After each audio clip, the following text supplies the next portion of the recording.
Welcome to BizWack. Brought to you by Hugh Hamilton Leadership Group. Featuring Vanni De Bartolo from Produce Gone Wild. Here we are, Tyler. Another episode of BizWack with a very, very special guest today. Very. I like the double very. My brother-in-law, Vanni. Yeah, very, very special. Family. De Bartolo. That's De right. Bartolo. You nailed it. I got it. The fifth time around. We had to redo this 7 times because Hugh got his name wrong every time. Thanks for coming. Thanks for inviting being me here. Yeah, great. This is a great location. Great little setup you got here. Yeah. That's 5 cameras, isn't it? Yeah, 5 cameras. We just counted. Maybe he's even got the one in the back there of Vonnie's custom haircut too. Little fade as well too. We're gonna talk about Vanni cuts his own hair. How good does it look? You like that? Yeah, it's You do? amazing. I You cut do. your own It does. hair? I do. How do you manage? Well, How I've do you been cut doing the it. back? Well, I got one of those swivel mirrors. Yeah, You just flip out the wings, and it's got the side, and then you turn around, and it's got the back. Wow. Yeah. I will never ever do that. No. Well, you got a nice tidy haircut as well. Superstar. I don't do scissors though. It's okay. clipper only, and I got all the blades.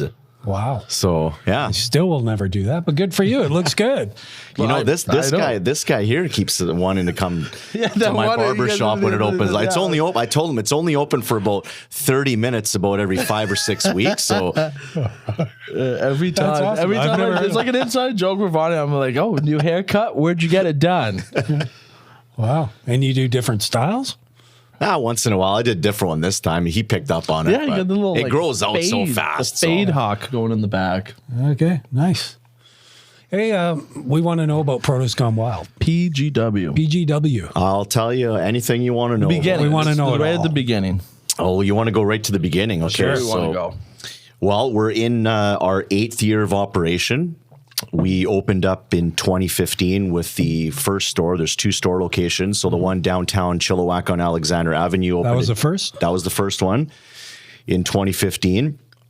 And there used to be, I mean, I don't know how many people really can remember going back, but there used to be a the old Fraser Valley Meats, just a little tiny building that was there. And they decided that they were going to do a major renovation and kind of clean out that lot. Yep. And they approached my wife's uncle, Richard Prose, saying that they wanted the produce business in that building. So he goes, well, yeah, we're interested. And he phoned me. And before that, he was kind of trying to ask me if I wanted to get into the family business and kind of, just family talks here and there. But at the time, I was full-time sports. I had a sports career for 19 years. Oh, we're going to get into that. Yeah. So I said, yeah, it seems pretty interesting. And I was thinking about it, but I was fairly happy with what I was doing. Right. So, Right. But, it came to 2014 and the team that I was working for just dropped a bomb and all of a sudden just moved. Oh, okay. There was a I remember coming back to the arena at about just after 5 o'clock. And I was wondering, why is there Sportsnet camera crews and Global TV camera crews? I don't know if I can name drop, but they were just all over the building. And I thought, well, this is weird. Middle of the week, we don't have a game. So anyways, I go into my office and I kind of knew something was up. Like it was pretty tense. And they announced that there was a staff meeting the next morning at 9 o'clock in the morning. I thought, okay, well, yeah, I thought, okay, well, I've kind of heard stories. I've been around the business for a while, so something's up. So anyways, they ended up announcing that they were moving and leaving the town. So that got me thinking, okay, well, Uncle Richard approaches me again with the conversation. And I got to interrupt. That was a junior A Chiefs, right? No, Or the Bruins? that was that was in 2014. I was working in the American Hockey League with the Abbotsford. Heat. Yeah, Abbotsford Okay, Heat. you were with the Heat. All right. Yeah. So conversation started up, and I said, why not? So that's how I got into it, and then never looked back. And the whole concept of it is like a can't miss, like the one-stop shop, right? Right. They have the new meat store, The south the one. new produce store. The north one at this point, the new, and then they had the bakery there as well too.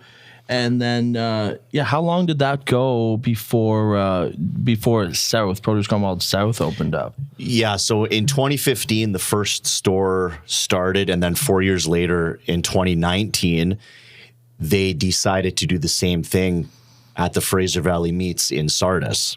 So complete tear down, tidied up the parking lot, and built the building that what you see right now on the corner of Knight and Vetter Road. Yeah, that's where I go all the time. I see you there all the You time. South? You South? Yeah. Representing the South Side. I'd like to go to Hofstede's, but I like Fraser Valley Meats. And then that bakery is awesome. Yeah. Cabin Fever. Yeah, it's a great they're little good. tandem there with us, the bakery, and Fraser Valley Meats. And you hit the nail right on the head. It's a one-stop shop. You can get most things that people like, the essentials that you really need, all in that area. Right. Because PGW has grocery items as well too, right? And they got their butters and your pastas and noodles and stuff like that, and your sauces as well too. So that does like tie into like the grocery aspect as well too. And I got to go into a little bit of a backstory. So I'm fairly new to Chilliwack, a year and a half. When I moved out here, I didn't know what a field tomato was. And so tomatoes became like my favorite food, whereas before they're just something you put on a sandwich. Right. So I was like amazed that this is out there. Like, I'm sure you guys are super used to it, but coming from New West Burnaby, I wasn't. You just knew what a tomato was, but you didn't know the different varieties. No, I didn't know that one actually tastes like a tomato, and the other ones I've been eating my whole life aren't really tasting like tomatoes. Right. There's a lot of the origin though as well too. Like the best field tomato in my opinion is the Okanagan beefsteak field tomato and the Roma field tomato, right? But we do a good job as well with the hothouse as well too. Yes. Yeah. Different style of growth, but definitely anything in the field would taste a lot better. Right. Yeah. So since 2015, you've immersed yourself in produce. You've become an expert, obviously. What's that journey? Trying to become an expert. It's a work in progress. Yeah, must be. Every day you learn something new. Love it. Talk to new customers every day. Talk to clients. We have a wholesale division within the business as well. So, every day is something new, and it's exciting, and it's why you want to go to the store. And to me, it's not work. To me, it's just I love doing what I'm doing, and I love talking to people, meeting new people, doing things like this. I mean, this is awesome. Right. Let's stay right on wholesale, Vaughn.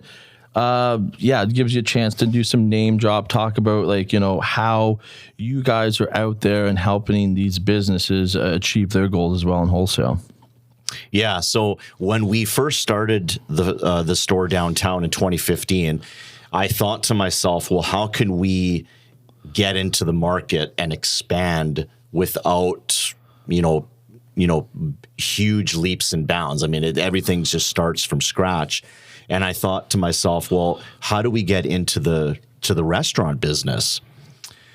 So being in the background that I was in sports, I did a lot of sales. So I used to work, I'm going to date myself here, backing up. I started working in Chilliwack in 2003 for the Chiefs. So I was in sales for over 10 years before I got into the grocery business. So I knew a lot of people in Chilliwack. So a lot of those clients I used to have were restaurant owners and managers, people that ran the restaurants in town. So I phoned them up and I said, hey, this is what I'm doing now. Can we have a conversation? And they said, absolutely. So we met, and next thing you know, one restaurant led to two restaurants led to four restaurants, and we had this nice little nest of local restaurants, hotels, pubs that started getting their food from us. So that's how the wholesale division started, and it kind of just grew from there. It just kind of grew exponentially.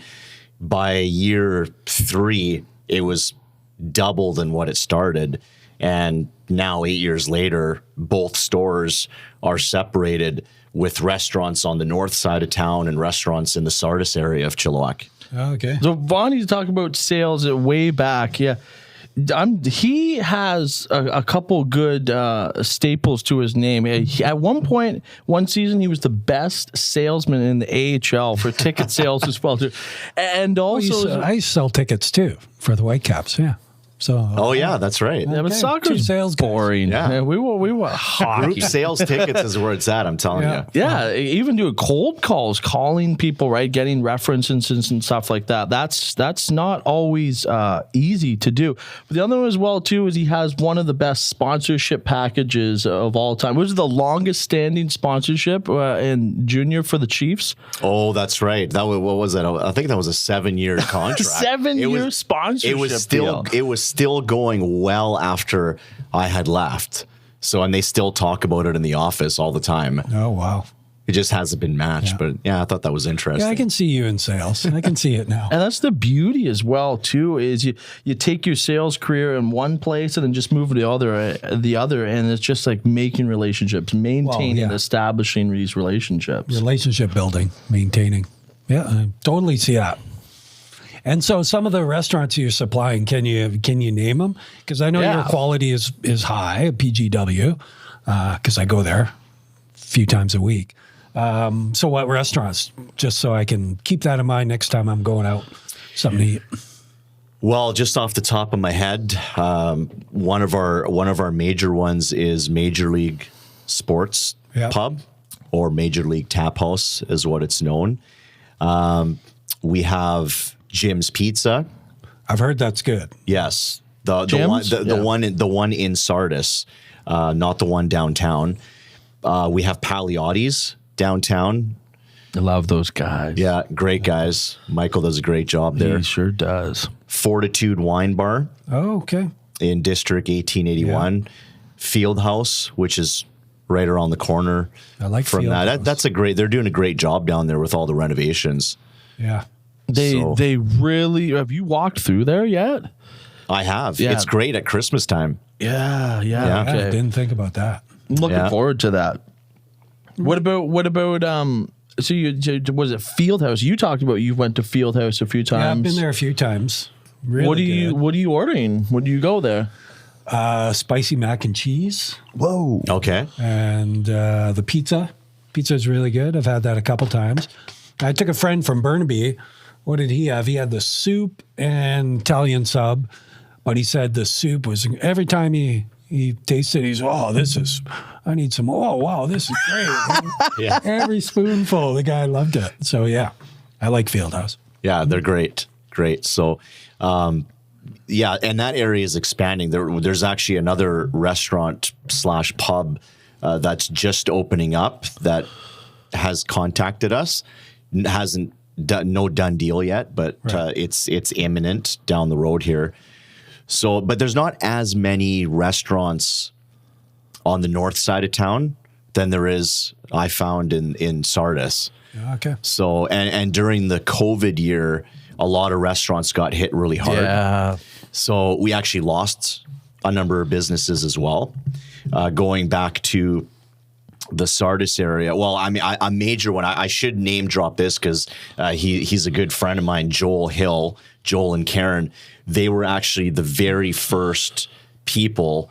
And Tyler was actually there as well with me. That's right. At the North Store. They were the very first restaurant that came on board as a wholesaler, Uni's. And it's unfortunate. Yeah, Uni's restaurant. It's unfortunate that they closed down, but it was kind of retirement age for Joel. So he was kind of in that area where, he had to kind of make a decision, and They're nice people. That's They're great name drop. And talk about sports as well too.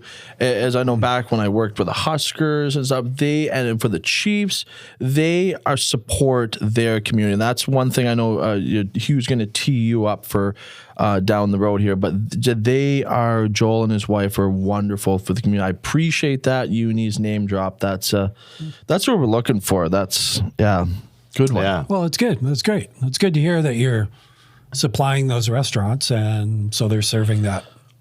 Yeah, and they're farm fresh food, I like to call it. That's right. Yeah. So, and then Curly Kale also shut down, which was an unfortunate little restaurant down at the end of Vetter. So, but you lose some and you gain some, and it's not just restaurants that we deal with. There are a lot of homes that we're into as well. Sunset Manor on the north side. Seniors homes? Yeah. Okay. It's a private care home. We deal with them. Fit Kitchen's great. Mary does a great job. I don't know if you ever heard of the Fit Kitchen. No. Known as Mary's Power Kitchen now, but that's a great little operation. And the Chiefs, they do for the Chiefs as well too. They supply all of the produce for the Chiefs. I always, from day one when I heard, eat the produce that the Chiefs eat. That's right. I love that. So that's Did you come up with that? I don't remember. I think you did, because I remember talking about that right away, and you're like, you like that? And I'm like, yeah, that's a good one. Once you stick with something, you gotta run with it. Yeah. Right. Yeah. So that's what I appreciate about Chilliwack: your food, your produce, and all the other farm fresh food that I can. Like, I go to the farm store in Yarrow, so I order 10 whole chickens. It's half the price, and it's double the quality. Are you freezing those chickens? Yeah. Just you, your wife, and your daughter. Yeah, okay. Yeah, we freeze them. That's good. Yeah. And then the eggs, get the eggs. Like, you guys are used to it. Corn. Pick it up on my way home. Only Joiners. That's right. Only Joiners corn. Fresh Best in picked town. every day. Yeah. Best in town. Absolutely. What other farm fresh places are available out in Chilliwack? Well, it depends what time of year you're looking at. There's a lot on the roadside stands. Yeah. So you see them everywhere. But we don't want to name drop them too much, though. We don't want them to be shopping there. But that to me is like it's part of the whole culture. Like I don't know the exact stat, but Chilliwack in the valley produces an abundance of food for British Columbia. Right. So, and Bonnie's right, it's seasonal, right? Yes. Definitely seasonal. And then I got to tell one more story, PGW. So bought a watermelon. It wasn't the best. Like, I know the smoke didn't help this year. But so my wife was with me. Oh, no, she wasn't with me. I said, I'm going to drop it back off. So I dropped it at the store. One of your employees, I said, I got to run right now. I'm so late. I got to drive. I was driving to Burnaby for some reason. And then I said, can I come back tomorrow? She's, yeah, just come back tomorrow. We'll get you one. And I told my wife and said, did you get a receipt? I go, no, you don't have to. This is Chilliwack, and this is produce gone wild. Like, I'm sure it'll be fine. Geez, well, I would have got a receipt. And I don't want to make my wife look bad here. But then, it's fine, yeah. I came back in the store, and your employee did a double take. Like, as soon as I walked in, recognized me, got a watermelon. It was awesome. That's good. Yeah. It's customer recognition. Yes. They know you. They know you well there now. What kind of watermelon was it? Bonnie wants to get to the bottom of this right now. I can't remember. Red or yellow? We'll have to have a conversation with Roy. We'll have to. Yeah, we want to know exactly what watermelon, what happened with it, because It's just a one time. Like, I buy a watermelon pretty much every week. My daughter loves it. Was it during the summer? Did you say that? Yeah. Okay. During the summer. And your employees always seem so happy. They're very sociable. Do you teach customer service? Is it inherent in who you hire, or how does that come about that your staff do such a good job at service? Yeah, well, thanks for actually bringing that up, Hugh, because we actually don't have very many positions come up all the time. We're actually going through a hiring process right now, and we haven't had to bring somebody else new on in a really long time. We've been blessed and fortunate to have a good group of people. Some of our staff have been there for 6 years. Wow.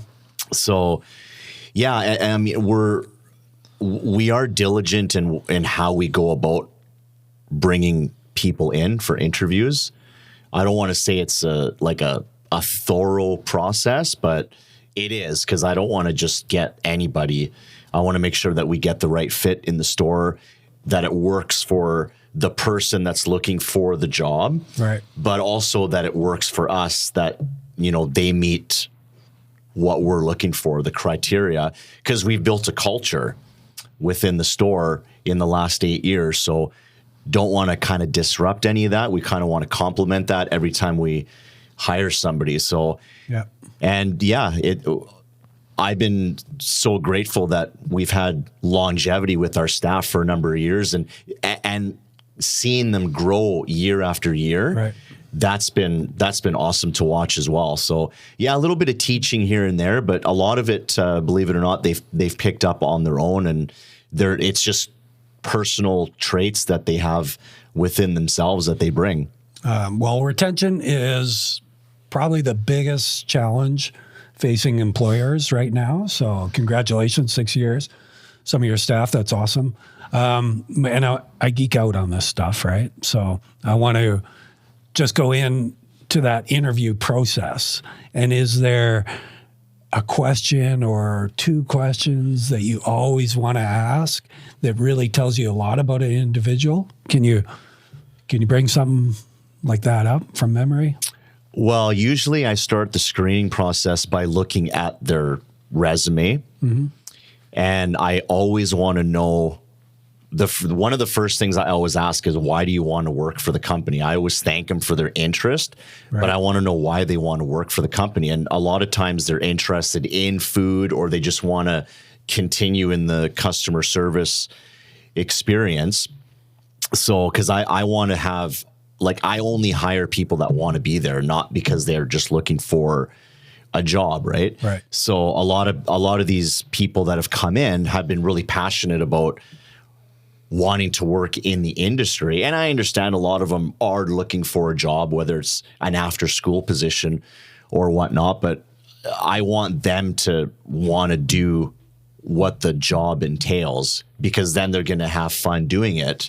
Right. And it's not your normal, job that you're going into. And of course you're collecting a paycheck, but you want to enjoy what you're doing, right? You don't want to just do it just for the sake of, mom and dad want me to get out of the house and get a job, so that's why I'm here. I'm just kind of throwing the resumes out all over the place. And there are businesses that hire with that, but you find with those businesses, there's a lot of turnover, where we don't want that. I don't like having a lot of turnover in the business, because you invest a lot of time and energy into training and also money. So you want to retain and maximize that time with the person that you're hiring.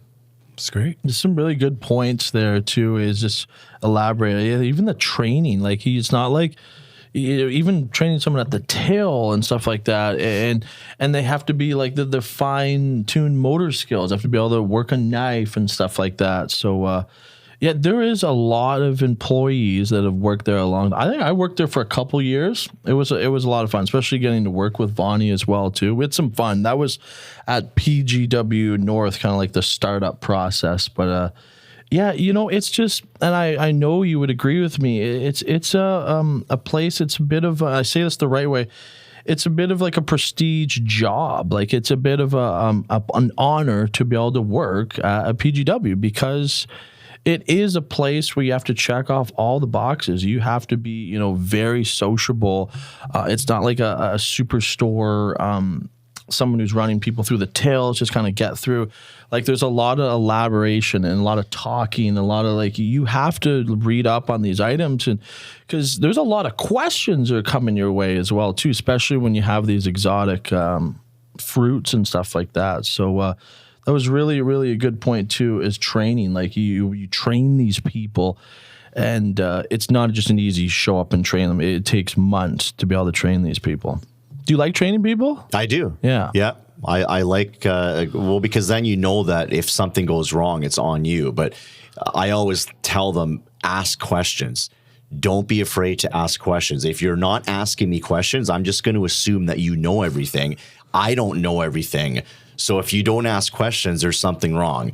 So, and they understand that. They're right. Very open about it. So, I love teaching, and I love watching, them grow into the positions that they're in. And a lot of good leadership qualities, and they're just applying it to their life skills in general. Right. So, yeah. So what would your employees say about you if they were here today and you weren't? Oh man, I don't know.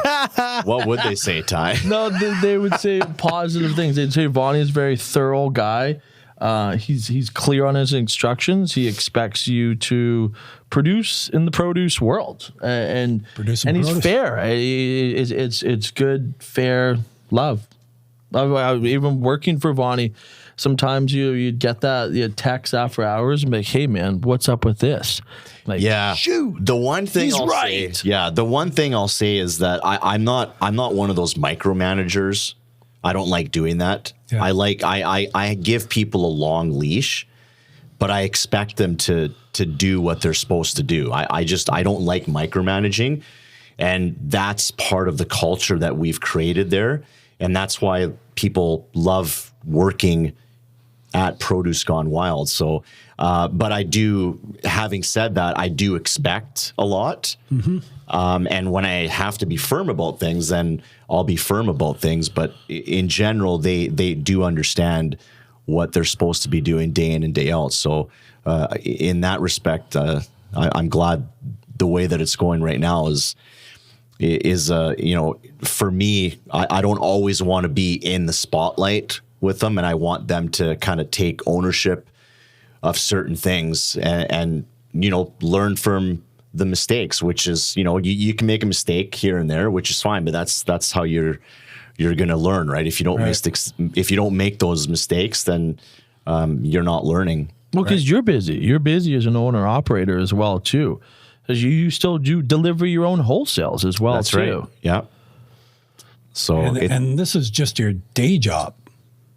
You've got an evening. We can start talking about hockey. Why not? Okay. You're going to go into the side gig. Okay. So you're a broadcast, you do the play-by-play for the Chiefs. Yep.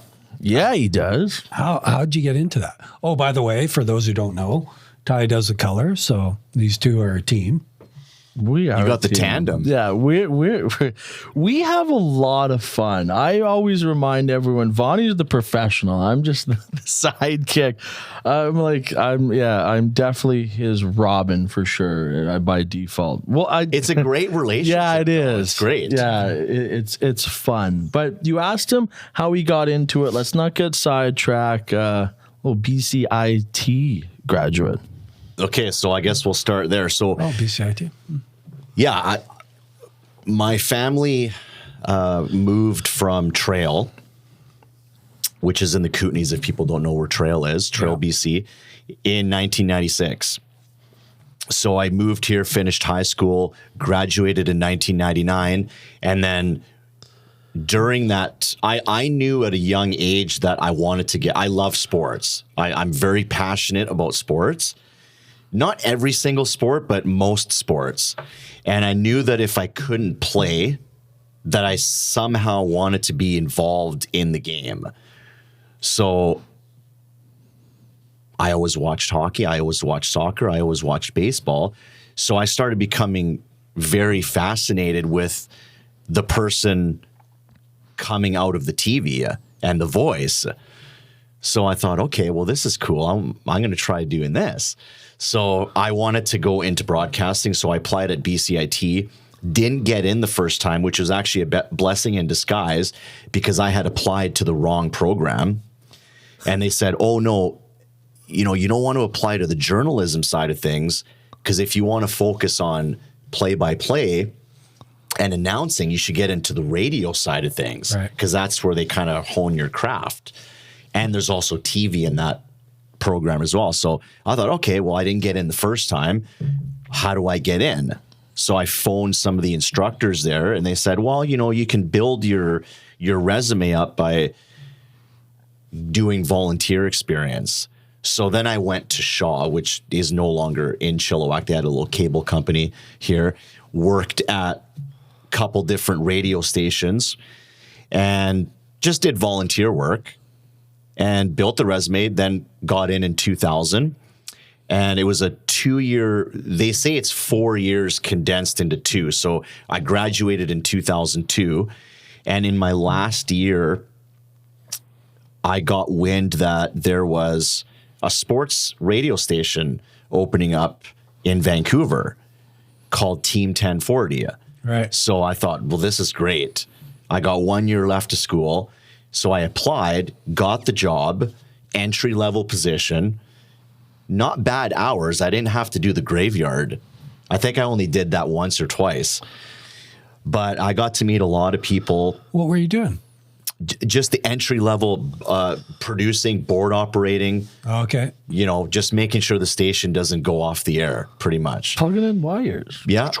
Making sure, people like you are all ready to go. The mics are Tim, working. he's in the back there. Yeah, Tim. we Tim swear he's McAlpine. back there. Yeah.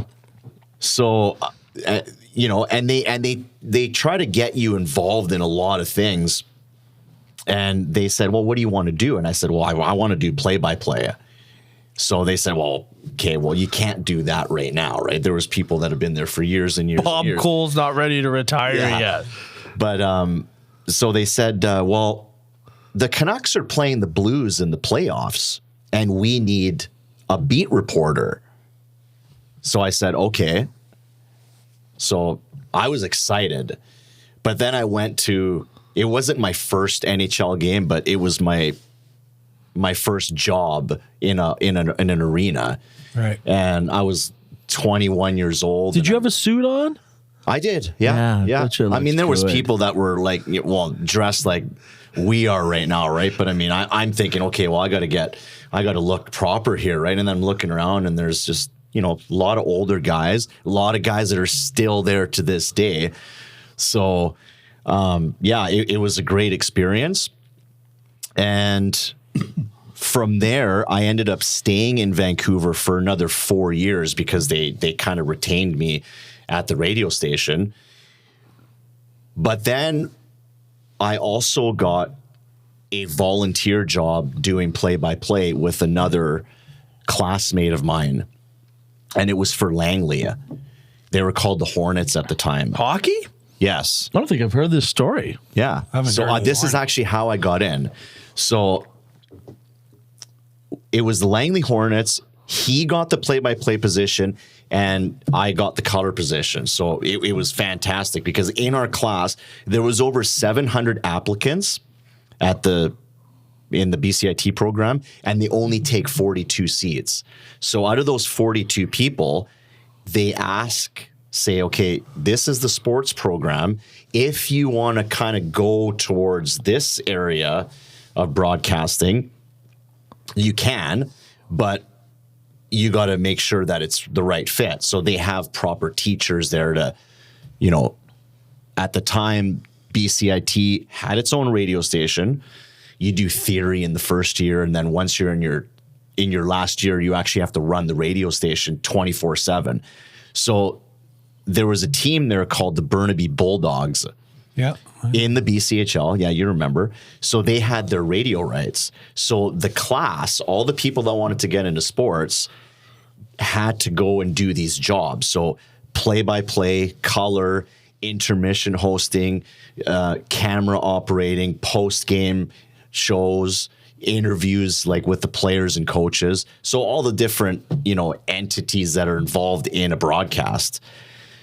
And they said there was only 2 people out of that whole class that could do play-by-play.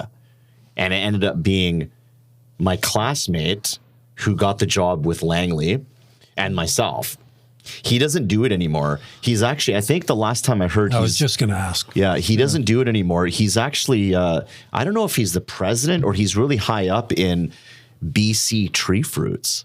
Oh, Believe it or yeah. not. He's in produce, believe it or not. But So yeah, anyways, long story short, we're playing Langley. We're playing Chilliwack in the first round. You had to cheer against the Chiefs, and I for love the Langley. Chiefs. That was like obviously growing up, I was a huge Chiefs fan, right? So I went to every game at the old barn. I'm gonna back it up now, guys, a little bit more. We're taking it back. There is another side. There is another story to this. So when I was going to high school, the Chilliwack Chiefs had this contest with Subway called the Junior Broadcaster. So me and my buddies went to Subway one time for lunch, and I saw this ballot box. Oh, hey, this is cool. So right away, I thought, well, I want to get it. I want to be the Subway Junior Broadcaster. Yeah, you do. After I hammered back my sandwich, we're going back to class. I take the notepad. Yeah, they had like a whole bunch of notepads there, right? So I just took one. And I said, well, I'm gonna fill out all these ballots because I want that. I was hoping he would tell this part of the story. Yeah. I want to be the Subway Junior Broadcaster. So later on, whenever school was done, I went back there and I dropped all the ballots in. And I don't know how long it took, but I got a phone call from Barry Douglas, who's still with the Chiefs to this day. Okay. And he said, hey, Vanni, congratulations. You were chosen as the Subway Junior Broadcaster. And you also applied 47 times. I don't know if they know that, but I did tell them the story. But anyways, I ended up being their intermission guest. So he was doing the play-by-play at the time. And Barry was, yeah. Yeah, he used to do it. Yeah. So I got, a couple minutes of fame on the radio station. Back then, it was called Radio Max. So what do you mean a couple minutes? You came in and did like period segments or interviews? No. It was an intermission feature. Yeah. So he interviewed the Subway Junior Broadcaster and asked those types of questions. Why do you love broadcasting? I would love to hear that. I would love to hear it. We should find it and put it on with one of our intermissions. Oh, that would be gold. It would be gold. He might actually still have it. But anyways, that's how I met Barry Douglas. This was in the late 90s. So fast forward to where I picked up the story, where Langley Chilliwack, we met in the playoffs, and Barry's the play-by-play guy. And he sees me again. And I said, yeah, me and my colleague are doing this gig here for Langley. And after the series was over, he comes up and does an interview with me pregame show. He goes, hey, can we talk?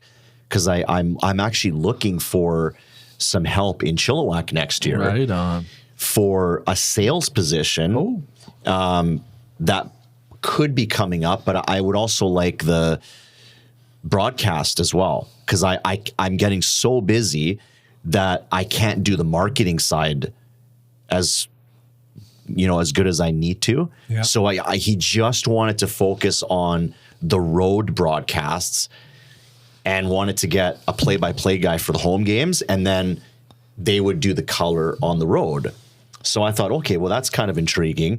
So I did the interview with him, and he hired me on. And at the same time, I was working for Team 1040. So I was doing the freeway like 6 times a week, traveling back and forth. In your old Honda, right?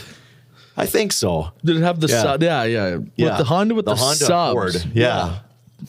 So and I said, and this is in the early 2000s now. It was the last year of the old Coliseum. Oh, which was awesome. If you didn't, you probably never been to a game at the old Coliseum before they tore it down. Have you? Did you? The old Coliseum? The old Coliseum. Which one? The one on Corbould. We're talking Chilliwack. I thought you were talking Vancouver. One thing that I wish in the sporting world was to be at one of like a playoff game. Electric. I've seen pictures, and the place is full, and it was a definition of a barn. It was. Yeah. Very hard place. Where was the broadcasting booth there? Right above center ice. Oh, like literally one of those like crow's nest, the old school one? Yeah. Did you ever climb up a ladder to get up to it? No ladder, but stairs. You had to climb up these bleachers that were about this high. Yeah. right? I've seen pictures. I wish that I could have went to Yeah, a game. Queens Park is still in New West, and that's Yeah. a barn too. That's where my boys play lacrosse, and that is in 1923. I know this. I was just actually at a couple lacrosse playoff games in the New Western Salmon Bellies. That is a barn, and that is got to be one of the most historical sports buildings in BC, and it's got to be in the top 10 for Canada. It was built before the war. So, Yeah. Yeah. So yeah, that's basically when I started in Chilliwack. Was the last year of the Chilliwack Coliseum, and then they were in the process of building the new rink that is here in Chilliwack now. That started in 2004. So ended up moving to Chilliwack out of So Vancouver. you were in Vancouver then? Yeah, I was in Vancouver. So I was mentioning I Right was downtown? right downtown, and in 2003, I had a bit of a shocking moment in the family because my dad passed away, sudden heart attack, gone, and so I thought, okay, well this makes even more sense now for me to come to Chilliwack. My mom was the only person that lived in Chilliwack, so ended up moving back to Chilliwack, and had a good conversation with Barry, and I said, hey, I would love to stay out here, but is there anything else I can do? Because I can't just do broadcasting. right. I mean, it's I would love to just do broadcasting, but that's when you get older and you're in the limelight. Yeah. But when you're in the beginning stages, you have to do other things as well. So I needed to make money. So he goes, well, that's when I mentioned the sales position that might have been coming up, he said. So me being the quirky young guy, I said, okay, well, it's obviously coming up because you would have said that, right? So you're obviously going to be making a change of some sort, or hiring or firing, I don't know. But anyways, they ended up creating this spot for me, and that's when I was sitting in an office. Barry was in the exact same office as me, and it was a desk that was actually half the size of this, jammed in the corner. And I had no clue what I was doing. So I said, I said, what do you want me to do? Sales. We need sponsorships. I need you to just try to meet as many people as you can. So I took the phone book at the time, because back then the phone book was the best thing. Like my first job. Yeah. And I went right to the yellow pages, and I said, okay, I'm going in the businesses here. And I started an A, and I went as far as I could. And I don't even know what letter I got to, but by the end of the week, I had like meeting after meeting after meeting. And I just started talking to people. It's amazing. Right? And I loved it. Yeah. I don't know if I really knew what I was talking about back then, but I could talk the game. Yeah. And as long as they told me what I could sell, I presented the options, right? How does this work for your business? We'd love to have you come on board. So I did that, and I learned a lot of stuff over the years. So 2003 came and went, old barn, new building, great rink. And then all of a sudden the team announced that it was moving out of Chilliwack. I thought the dub was coming in. The WHL was coming to Chilliwack. So Harvey Smeal, who was the bench boss of the Chiefs at the time, offered me the play-by-play position and the director of marketing for Langley. He said, I really want you to come to Langley if you're interested. Because at the time, the president and he was also the owner, retained two of our Chiefs employees, one being Barry Douglas, and then myself had the option to stay.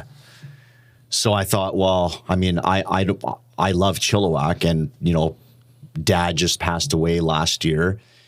I don't really want to leave my mom alone, so I thought, I'm not going to go to Langley again. I'm as much as I loved Langley, it was a great experience out of school, but I decided to stay in Chilliwack. So I stayed in Chilliwack for the WHL, which lasted for 5 years.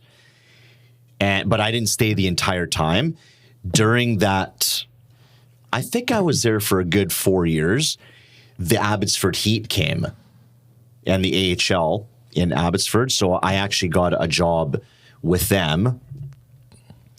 And then that was full time for me, still doing sales, ticket sales, not as much sponsorship because the way they had the whole thing set up, they had Global Spectrum, which was at the other end of the building that took care of all that stuff. But I really got into ticket sales, and I got the color job for the broadcast. Did you like that? Did you like doing the color? I did, but I found it harder than the play-by-play. Really? Yes. So I didn't like it as much. I would say you'd naturally gravitate towards being play-by-play. And color, it's it's obviously extremely different. I know I did a little bit of play-by-play for the other junior team in town. It's really tough. It's really it's tough. I struggle with the names and everything. But so you prefer doing play-by-play over color? I do. Yeah, 100%. Calling the game is much easier for me than to wait to start analyzing plays. I don't know why, but maybe because I never did it before, and all of a sudden I was, working for the Calgary Flames affiliate, and I thought, okay, well, this is pro hockey, so you got to be on your toes. But I never really did that before. Right. So, but I had fun. I managed through it, but I really wanted to do the play-by-play, which I never got an opportunity to do in Abbotsford. So, and then during my time there, I met some people, and I knew a lady. Her name's Andrea Laycock. Mm-hmm. So I'm going to name drop Andrea. Known her for many, many years. She told me about this job that was coming up with the Whitecaps. She goes, the MLS is coming to Vancouver. Right. So I thought, oh, that's kind of cool. Because during the Bruins, I forgot to say this, I did some play-by-play for the Bruins, but not very. I was more of a fill-in guy, but I did a lot of color. And then during the home games, I was the PA guy. Every single game, like Daryl Porter would not move me from the microphone you were in so the arena. Good at it, though. So, I actually enjoyed it. You nailed it. Yeah, I mean, John Ashbridge was a guy that from the Canucks that I met, had a few conversations with. Just loved the guy, great guy. Learned a lot from him, and as a kid growing up, those games that you heard and watched, and I was talking about the sounds coming out of the TV. The PA announcer was another one that kind of intrigued me, because you can kind of hear it in the background. I thought, and as a kid, he did video games as well. Yeah, I think so. Yeah, he did. Really? Yeah. Okay. Yeah. So I got to say, even you did the in-house announcing for the Whitecaps and stuff. I remember you telling me about the interview processes. Like, they sent you up to the booth with someone else who was and they sat in the stands and listened. And I went to a few games, and there was no doubt in my mind. You and I always talk about our future, like in broadcast, and I always remind you and everyone that you're the professional. But there's no doubt in my mind that you could have torn down that Canucks. I know they got that cliche guy there. What is it? Al Murdoch. He's a great guy. He's amazing. He like I met him at one charity ball hockey thing. But he has you have to have that voice, and you have that voice. But that is certainly something that you do have the voice. You know what? To this day, I still get people, Whitecaps fans, that send me messages. It's crazy. What are those crazy West Siders, aren't they, or something? South Siders. The South Siders. The West Side, never mind. Does anybody ever recognize you but recognize your voice? Has anyone ever done that? Like, yeah. I know you from somewhere. Especially on the radio, too, because he does radio ads as well, too, right? A lot of people in Chilliwack come to the store and they said, hey, I recognize the voice.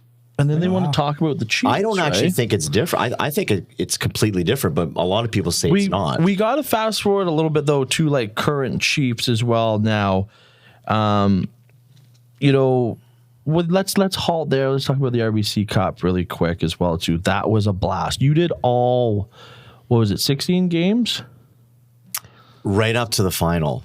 Oh no, the final. Okay, yeah. Right I'll tee it up really quick. Yeah. We did. Vanni did every game. I did everyone but 2. And then we couldn't do the finals in Chilliwack. Chiefs are playing. They won. And we couldn't do it because TSN had all exclusive rights. We couldn't even like stand up in the corner with microphones and just do it for our own pleasure. That's what we were told, though. Yeah. Right? So, I mean, it was true that they had the rights. But, I mean, at the end of the day, they should have let us do it because looking back on it now, there is zero audio of the franchise's first national championship. Wow. And that's something you dream as of a broadcaster, right? Oh, absolutely. That's like the summit. You want to chase the ring, chase the dream. They got us rings too, beautiful rings. They said our names on them and everything. I swear. You should have reminded me. I would have brought it. We could have did the ring thing. The ring pound. Yeah. Sometimes Vanni drives me home and we do the ring pound. We haven't wore them for a while though, but yeah, they're super nice. So you've been in sports for a long, long time. Yeah. So I mean, was with the Whitecaps for the first 5 years of their MLS. Yeah. And then while I was with them, of course, I still had that full-time job with the Abbotsford Heat. I also got to meet somebody with the BC Lions. Oh, so Lions. they had offered me. Throwing the Lions in there too. Yeah. So, well, they offered me the pregame tailgate show party on the plaza. So I was at BC Place it seemed like every week, right? I remember he got us free tickets to one game, and me and a couple of my other buddies, Tom and Matthew, big sports fans. Vanni is taking us through a tour of what's the university? They were playing at the stadium. What's the university? UBC? UBC. There, no, that UBC playing an exhibition game, and he takes us through this whole of like oh, this is the room where they shoot this and that, and that's really cool. And all of a sudden, he's like in this room in here, and boom, he opens the door, and there's like 17 cheerleaders all just staring at us, and Vanni's like playing it so cool. He's like, and this is where the cheerleaders are, and Matthew's like probably 14 or 15 at the time. I'm just like, oh, hey girls, good moves. You know, I'm married. Is that when I was taking you through BC Place and the bowels? No. This was when we were at the university, UBC. It was an exhibition game. They were playing. The back then the Eskimos, the Edmonton Eskimos. Now the Edmonton Elks. But yeah, that was a very funny memory as well too. That's fun too. I just got to say right away, is having people up to the broadcast booth is always fun. Sometimes it gets pretty busy up there, but that's part of the fun gig. We have a wonderful perch where we are in Chilliwack. Yeah. I've seen it. I was there. You were there last game. Yeah, that's right. You were. That's right. You're a season ticket holder now? No, I just went. That was my second game. But I took my daughter's 7, and my wife's not a hockey fan. But I took them. My wife is, why haven't we come here before? And then my daughter, I go, do you like it? I could see new experiences, new sights and sounds, and she was into it. So we're going to go again. That's great. I mean, having been here for many, many years, I've seen the city grow, and I'm very surprised to this day that Coliseum is just not packed. Right. It's got so much potential that, you know, the population when we first moved here was somewhere in the high 70s, maybe 80s. Now it's over 100. And it's over 100,000. Yeah. I mean, I'm just surprised. It's a great product, great entertainment. You know, in Chilliwack. So, you know, there's not much else to do.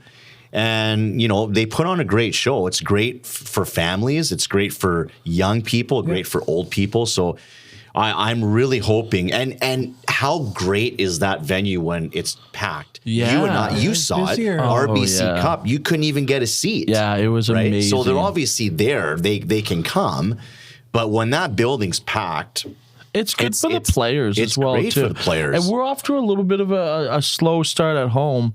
And it's another thing as well, too, is you can hear the energy. You can through the headsets as well, too. I said that on the air the other day. Like, the players haven't quite felt, due to the little bit of lack of success at home, they haven't felt that Chilliwack is a really good hockey town, a really strong hockey town. So, we just get out. Wednesday nights, that's a little bit tougher, but Fridays and Saturdays. Come on, if you can't make it, listen to Vanni and I on the radio as well, too. Yeah, I'm coming. I'll come again for sure. And then Tyler, what I'd like to do is we filled Vanni in on the 10 and 10ish. Yeah. Are we ready? We're ready? Yeah. You told me a little bit, but you didn't. Right. But you didn't can't dive look. into yeah, what you can't look. What we're gonna do these here. are not spontaneous, I guess. We do ask everyone pretty much the same questions, right? Right. But we call it the 10 and 10ish because it's going to take a little bit longer, but we're looking for a bit of a rapid fire, but we can elaborate as well too. We've went off. We usually turn in about 10 and 10 minutes, right? Right. But so you're looking for 10 and 10 seconds. Yes.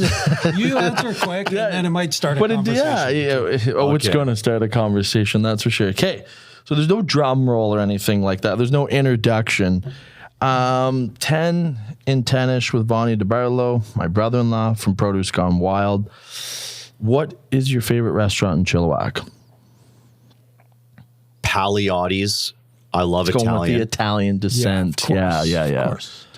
Well said. I like that. One word to describe your leadership style. Calm and forthcoming. Very honest. Nice. I like that. Who inspires you? God. There you go. Amen, brother. That one stumped a lot of people over the times. That was a good one. That was a good, quick answer. What's the best way to spend your free time? Ooh, well, it depends when you're asking me. I love playing baseball. Oh, yeah. So a big ball player, play spring league and fall league. But other than that, love spending time with the family. Got 2 little ones. So you have my 2 watching them nieces. grow. Yeah. Ooh, okay. How old? My youngest, Emma, is 2. Wow. And my oldest, Gia, She's in kindergarten. is 5. Yeah, she's in kindergarten. Yeah. Okay. Who is your favorite music artist? I think I know this one. Who is it? Music artist? Yeah. I don't know if I really have one anymore. I love country.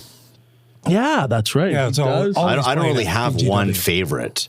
I just love country. I mean, growing up, it was AC/DC. Yeah, we've had that Right. a few times. AC/DC, I grew up, my brother was in the rock and roll music. he was. So, The line was I just strong grew up in it. listening to it. And, being in playing hockey and trail, you like the hockey songs, right? So Thunderstruck was my favorite. Yeah. That just gets me going every time. This is a good one, too. If you're making dinner, Vanni, what's your go-to? If I'm making dinner, I'm a big food guy. I love food. It's a foodie. If I'm barbecuing, it's definitely chicken or hamburgers. But if I'm making dinner, I would say pasta. Yeah. Yeah. Red Not sauce? not just like the noodles though, like it's the sauce. I like making the Red sauce or white sauce? red. And Evelyn makes that amazing, that baked pasta. What's that other one she makes with the thin one with like the Parmesan on it and stuff like that? And the olive oil. Do you know what I'm talking about? She's going to get mad if you don't know. Oh, She won't get mad. But it's one of my favorite. It's like the thin noodles. And anyways, you should ask Evelyn, her to it's make really it so you good. can- Yeah, exactly. Okay. Favorite setting of nature in Chilliwack? Cultus Lake. Yeah. Yeah. Yep. One thing you keep putting off. Oh man. We mentioned Evelyn. Should we ask her this one or what? Probably stuff at our house. There's a lot of stuff in our garage. That's probably got to get taken care of. Just sold my mom's house recently because she passed away. So a lot of stuff is at the house. So I just been putting a lot of stuff off at the house. And secondly, the lights on the house. Oh, for Christmas. Yes. Yeah, Vonnie's a still up big there, Christmas No, light they're not guy. up there, but they got to, I don't want to say I procrastinate, but I don't put up lights if it's raining. And it rains a lot. We're kind of in the rain season So right now. I have to pick and choose when I can do it versus when it marries up to when the weather allows me to do it.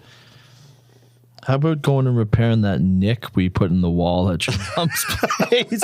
Oh, yeah. I think there was a dresser or something. We were in a hard pivot and then bam. And I don't know if ooh. anyone knows about that. So anyways, it's almost... No, the house is sold anyways. This is going to go for a while. So, yeah, okay.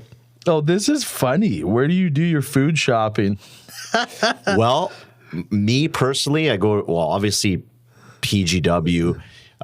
We get most of our stuff there. We get our deli meats, actually quite a bit of stuff at Hofstede's Country Barn. But we also go to Costco. So Yeah. my brother's he's high up there. He's been He's there a for over legend. 30 years. Oh, he works at Costco. He works at the one in Burnaby though, but we go to the one in Abbotsford. Love going there, just a little family outing and Yep. spend a couple hours in there. Lido Yeah, is a my daughter likes it Costco too. legend. He really is. Yeah. He could burn the place down and they couldn't fire him. They wouldn't fire him. They might fire him. No, they couldn't. They couldn't. He's been there for that's the first Costco in BC, right? The Wellington one or the Lakes? Yeah, it's the one on Brighton and Lougheed. Yeah. So, you know what I'm talking about? Where the SkyTrain is now? You go east on Lougheed? In Poco. No, this is in Burnaby. Oh, okay. If you're yes, if you're coming yeah. from Chilliwack, you take the Gallardi exit. Yeah. That was the one I used to go to in New West. But Okay. I go the other way through Burnaby Lake. Right. Okay. Do you ever have it where Evelyn texts you like after you've left the store to bring stuff home, or do you get All the annoyed? time. Yeah, I know. Do All you? the time. Yeah, me too. It's Yeah, funny. Do you get When- annoyed when Line. she texts you? It's like, hey, bring this. I'm just gonna send you a short list, and it's like 8 things. Well- you gotta gather it, and then like, Yeah, I don't get annoyed, but I know because she always tells me I'm actually forgetful if I don't get text messages or reminders. I try to remember as much as I can, but she'll tell me we need this or we need this. I was like, okay, just message me. The one thing that gets me though is when she sends me a message and it's like 4:48. Oh. And sometimes I just don't hear it, and I'm literally in my truck and I'm driving through the parking lot about to hit Night Road to go home, and the phone buzzes and I look at it. Oh, she sent me an order. Oh man, So I I know. turn around, go back in. So Oh, you turn why around. couldn't you Good do for this you. like 10 Good minutes ago? I don't turn around, Hugh. Tyler just maybe I ignores it. do. Maybe. Yeah, I'm Johnny. I'm just seeing this text now. Well, what text when I get home? Oh, I just blew my own cover. Last but not least, 10 in 10-ish. It's been a good 10-ish. One piece of advice, saying, or expression that you would like everyone to remember. Oh man, it's a tough one. Forget about it. No. I don't know. I got to think about that one. That you want people to remember.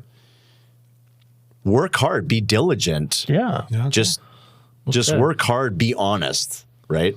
Work hard, be honest. Work hard. Be honest. Have fun, and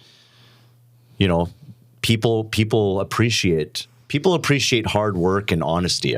It goes a long ways, and that's we find that in the business, because especially in our business, let's not kid ourselves. You can get produce anywhere, right? At the end of the day, so we're not really competing with the big box stores, right? We're not competing with Superstore, Save on Foods, Walmart. We know that they have produce. I mean, it's not very good, but you take care of the quality and people appreciate that. But customers and quality are a 1 and a 1A. It's not like a 1 and 2. They're both hand in hand. So they appreciate good quality produce and food in general, and they appreciate, your demeanor and how you go about, recognizing people. Humans like to be acknowledged. That's what I found in the industry that we're in. Yeah.